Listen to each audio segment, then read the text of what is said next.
Welcome to this Podapalooza special. Actually, today I'm joined by one of the amazing VIP guests that are part of the Podapalooza sort of podcast virtual fest.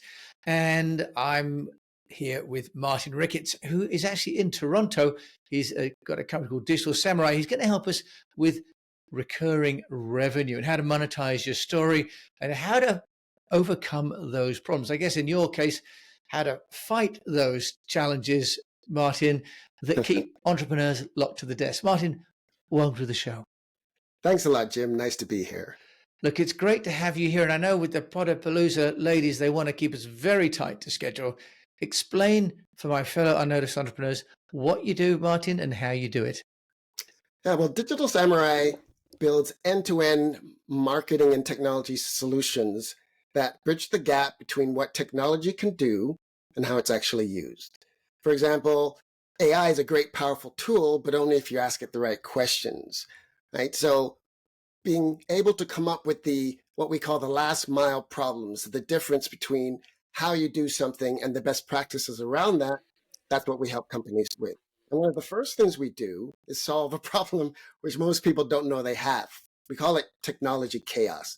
That's any friction between you and your data, you and your team. I can't find this file. The link didn't work. I can't play the video.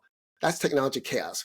We solve that first by using standardized tools and tactics, best practices that we teach you, so that you don't have to think of that.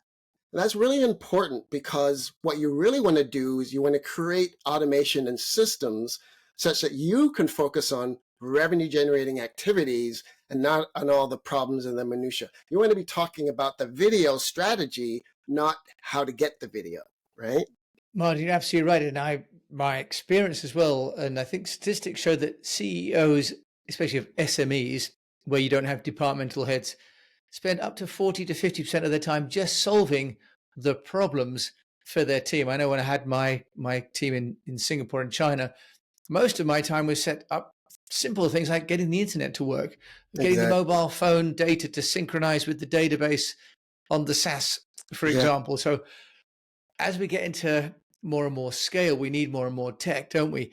That's right. You talk about standardized products and solutions, Martin. Help us there, because the last thing entrepreneurs want to do is spend a lot of money on buying what we used to call middleware, apps that would glue apps together so that you could help them all to work. How do you get that to be done economically for entrepreneurs? Well, one of the first things I teach people is tactics matter more than tools. People get, excited about, this app and that new thing and that new thing. How you use the tools is way more important than which tool to use. You ask a miner or someone who works in those industries, construction, they were kidding. The tool doesn't matter at all, they'll tell you. And so we really focus on the best practices on how to use the tools, templates, and other systems that make it so that you don't have to figure it out. We use 12 very specific programs. We use very specific tools in very specific ways so that you don't have to figure it out. And it's more important that all of these things work as a harmonious system where the whole is greater than the sum of the parts, rather than, this new shiny object or that one. So for instance, for communications, we have what we call it the doctrine of one, the one solution strategy, which is one place for communication, and it's not email. So in our team, we don't use email for communication because it's not a good communication tool, right? So we use WhatsApp and WhatsApp desktop because it plays well with others. For managing information, we use Google Keep because Keep is really good at capturing information coming into your digital world, archiving it, retrieving it well, then sharing and collaborating effortlessly. And it's really good for this, Jim, because it's very few steps, 2 or 3 steps, and you can capture that information. And ideas are organic. You're out and about, you're in the park, you're waiting for the elevator. You want to be able to capture ideas which you can then turn into strategies and content. Because as the founder, as the entrepreneur, that's your primary job, to come up with value and talking points and strategies that articulate what your value proposition is. That is a higher cognitive value pursuit. And the only way you can do that if the friction to coming up with those ideas is minimized. And so we really focus in on that. Martin, and I think you're absolutely hit on something there. Is the role of the CEO and the entrepreneur to find those opportunities, to capture them and to share them. How do you then help the entrepreneur to spread that message? Because, you've mentioned, capturing using Google Keep, Mhm. but my experience of running cross-cultural teams, I had offices in Singapore, China, and India at one stage, was I could put the information into the system, but it didn't necessarily mean that everybody accessed it or that people knew what to do with it, because people in different departments or different levels of experience Yeah. would handle information differently. So do you want to just take us through, once you've sort of maybe got ideas and content into the systems, how you're helping that information to filtrate into the people that need to do it and to take action with that Right. information? Well, one of the things we really want to stress is that first you want to get your systems in order and your processes before you start doing the other work. Because if you don't, there'll be a lot of chaos and friction. And we're obsessed about taking friction out of these processes. Once you've done that, then you can focus on building your brand and your message. And, as an entrepreneur, you have to really think about this. Are you chasing leads or are you building a brand? Chasing leads is what everyone does at the beginning, right? You get email opt-ins and you try to sell to people. But the thing is, most of those leads don't pan out. In real estate, it can be up to 90% of them don't pan out. So you're spending most of your time doing things that aren't going to convert. Whereas if you spend most of your time creating content and putting it and deploying it out there, now that might be you do a podcast like this or you do a Zoom call, then you chop that up and you deploy it in social media, right? But first you have to have the systems in place to make that frictionless so that it can effortlessly be done. And that's about outsourcing and all that kind of stuff. But then it's about consistently deploying your message in such a way that people can get to know, like, and trust you and opt in for whatever it is you're selling them. And so that process is a process over time. It takes time to build the muscles to do that, to put the content out there, to get people interested in that, such that they recognize your brand and they're then going to interact with you. So it's really this kind of three-step process. First, you have to fix the tech and make the friction out of it. Then you have to start coming up with what is your message and your offer and your talking points and all of that. And that's an ongoing process. It evolves as you see how people are responding to your message, right? I talked here at the beginning, our tagline is do work you love so you can monetize your story and design a future you love. Do work you love and monetize your story, design your future. That's evolved over the last 7 years based on what people said. But really, isn't that what everyone wants? To do work they love, make money doing it, and have a freedom lifestyle, right? Yeah, Martin. I think if you love what you do, then it doesn't really feel like work, doesn't it? Let me just ask you a question though about control, because you've mentioned about the content, coming to the system and then have the messaging. As you know, one of the issues is about keeping consistency in an organization of information. Later on, I'm going to ask you about security, because that's another big issue we need to talk about. But let's just talk about consistency across an organization. How, with your systems, are you ensuring that everybody is, getting the final version, for example, of that's that a really document? good question. One of the things we teach people to do is use Google Workspace to its advantage. Google has the best collaboration and security tools out there. Microsoft's are great and all that as well, but Google, because they also own search and YouTube, that integrates really well. So one of the most important things you can do, instead of using PDFs internally or even for clients, use a Google Doc with a dynamic link.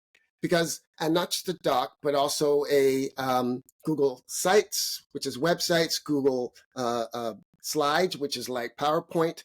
We use these and we use the dynamic links with them so that there's only one document. So when you put that document out, it doesn't matter who's got it, you can make changes to it. And there's a little trick that I do. When you take a Google Doc, you can go into the sharing and pick the link. And then if you edit the end of the URL that says edit and you change it to preview, it'll hide all the stuff on there and it looks just like a PDF. They can't change it. There's no controls. But then you share that. And in fact, you can shorten that with Bitly and make it customized or whatever. But the key thing is you share that with your proposal, your MOU, whatever it is. and you send that out, you can make changes to it after you've sent it, right? So in fact, they're not going to look at it the first time anyway. So you can continue to automate and change that. Internally, that means that there's only one sales document. There's only one talking points document, and that consistently gets updated. For our notes, we use Google Keep in the same way. Keep notes can be shared with whoever's using them, and there's only one note for your talking points. And when that gets updated, everyone immediately has all of the talking points. So instead of using files like PDFs and PNGs and things for your internal stuff and for marketing, use these dynamic links, dynamic documents, dynamic slides, so that there's only one of them and it automatically gets updated for everyone who has it. That's a really important thing to do, and it saves a lot of challenges with version numbers and all that other stuff that you have to put up with. Well, that's what I was going to say, because what you have to do is otherwise do version 1, version 1.1, right? Especially with press releases, for example, we used to have to do this with clients. Martin, you're plainly a Google advocate. I'm going to ask you about security next, because Google, I personally don't like Google, just because I feel like I can't understand why I have to use this Gmail account and I can't use my company name, and I sort of feel like it's all too open, and I just maybe because I'm a Mac person, I don't know. Well, it could be part. We do both. But I will say businesses should use Google Workspace. That's the enterprise level one with enterprise level security and controls, right? And you don't necessarily have that with just the regular free Gmail account. So you want to use the Google Workspace first of all. Then you can use your own domains, like our domain is monetizeyourstory.info. That's a Google website, but with our domain. Same with our email stuff. So it's really important to use the pay version, Google Workspace now it's called. It used to be G Suite. Rather than just the regular Google. Okay, Martin. So from a security and also compliance and branding point of view, you can still look like a proper company in the eyes of your client by using Google. Martin, it would be remiss of me not to ask about AI, because obviously it's hitting us all. What's your view on AI when it comes to information and automation, which I know is a big part of what you're helping people to do as well? What should we do? Should we use it? Should we lose it? Should we bury our heads in the sand? I just did a post about this the other day, because I was talking to a writer and he said AI isn't good enough for writing right now. And there's a number of people I've heard have said that. It's not up to the standard of the writing guild. I don't know what the writing, but whatever that is. And while that may be the case, there is a lot of things that AI can do right now that are incredibly valuable for entrepreneurs. There's 3 things that I would talk about. First one is summarization. And now the current version of ChatGPT, although Microsoft version does it as well, their Copilot and Google's Gemini, you can take a 100-page document and summarize that. And, summarizing is very hard to do for humans. So it's exceedingly good at summarization. And then you don't have to deal with the things of other people's stuff or plagiarization or anything. It's your words. So it's very, very good at summarizing them. That's the first thing. Second one is structuring. I was on a Zoom call the other day, a networking call, and, we saved the chat with all the contact info. But if you've looked at those text files, it's a mess of stuff. So I used the prompt to get ChatGPT to restructure the text file from the Zoom into a spreadsheet. And it did it with the name and email columns and phone number and all of that. And again, the devil's in the details and what prompt to ask it, but restructuring things into spreadsheets, into words, into code, super good at that. Really, really good at that. And then the third thing is creating video scripts. So if you want to create a video, you need the narration, you need the B-roll. So you can take some copy that you might have done or talk you might have done, and then you can convert that into a video script where the AI is going to suggest the B-roll that you use. It's going to show you, here's what it says. It's going to open the scene with the sun rising and the farmer walking down the, we did one like that. And then you can take that script and use a program like 11 Labs to create an AI voiceover for it, or HeyGen to create an avatar with a voice. And, I'll say to people, because Jim, some people will say, oh, well, AI isn't that great. First of all, it's the worst it's ever going to be. It will be unmistakable from humans in a matter of time, a year, 2 years, whatever it is. Yeah. So now is the time to get into using some of these things and getting used to it.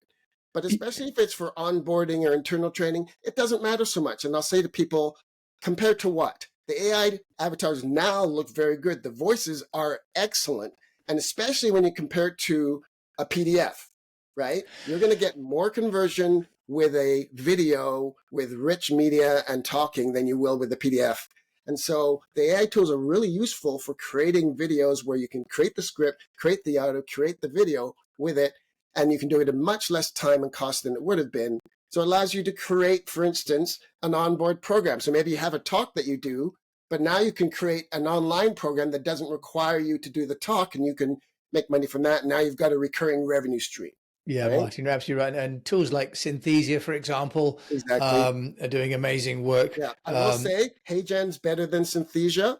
Okay. It's cheaper, and it's got more. I use Synthesia first. HeyGen's cheaper and better. So yeah. And there's DDI Labs. I mean, we're Yeah, sport for choice, right? And Mhm. people like Descript have just come out with the new season 6, which has got some amazing audio to video. Yeah. And so Yeah, audio voiceover especially are exceedingly good. Now, I will say this: there's a thing, someone just mentioning Twain said, I didn't have time to write you a short letter, so I wrote you a long one. yes, Right? It takes time to do the shorter, more succinct stuff. And what I'm saying is, correct the AI stuff. Don't just generate the copy and leave it. You have to tweak it after it generates it. Same with the voices, because the AI voices make inflection mistakes and contextual mistakes for the subtitles. So you need to fix that stuff, right? Because those are what makes it really noticeable, especially the inflection mistakes in AI voices. So redo it, retweak it. 11 Labs allows you to tweak the parameters on the voice. So don't just put something out there and leave it. People are lazy. They've done that, from time immemorial. So it's not just with the AI tools. Whatever you do, the polishing is the most important part. And quite frankly, it's the one that takes you the most time.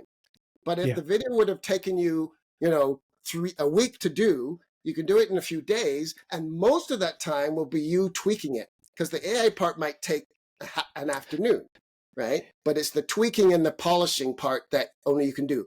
And you need to do that. It still overall will take you less time, but it's critically important to do that polishing so you don't get these AI artifacts. Yeah, Martin Ricketts, Digital Samurai. I can see now why people are coming to you for advice on their tech and getting it all to work in. And sounds like you're putting in some very, if you like, practical and accessible tools like Google Suite, but also staying abreast of the AI as well and what it means for people. Martin, if people want to get hold of you, where can they do that? Yeah, thanks, Jim. You can go to monetizeyourstory.info, and there's a contact us request in there, and we'll send you some micro lessons. We have these targeted lessons on things like AI, like voice typing, that we can send you that you'll get instant wins from, and you'll get to see some of the best practices that we use. Martin Ricketts, I know that we've got a Podapalooza timeline. They've given us just 20 minutes today. So I think we could have carried on this conversation for longer. But thank you for joining me. That'd be great. That'd be wonderful. Thank you. Martin Ricketts joining me. Originally, actually, he's from Lewisham in the UK. That's right, yeah. But he has abandoned ship and moved to Canada. Yes, indeed. So thank you, Martin, for joining me. And thank you for joining Martin and I on this Podapalooza podcast special. My name's Jim James. And until we meet again, remind you just to give a quick review if you can on the player. Share this with a fellow unnoticed entrepreneur, because we don't want to let anybody go unnoticed. And until we meet again, keep on communicating.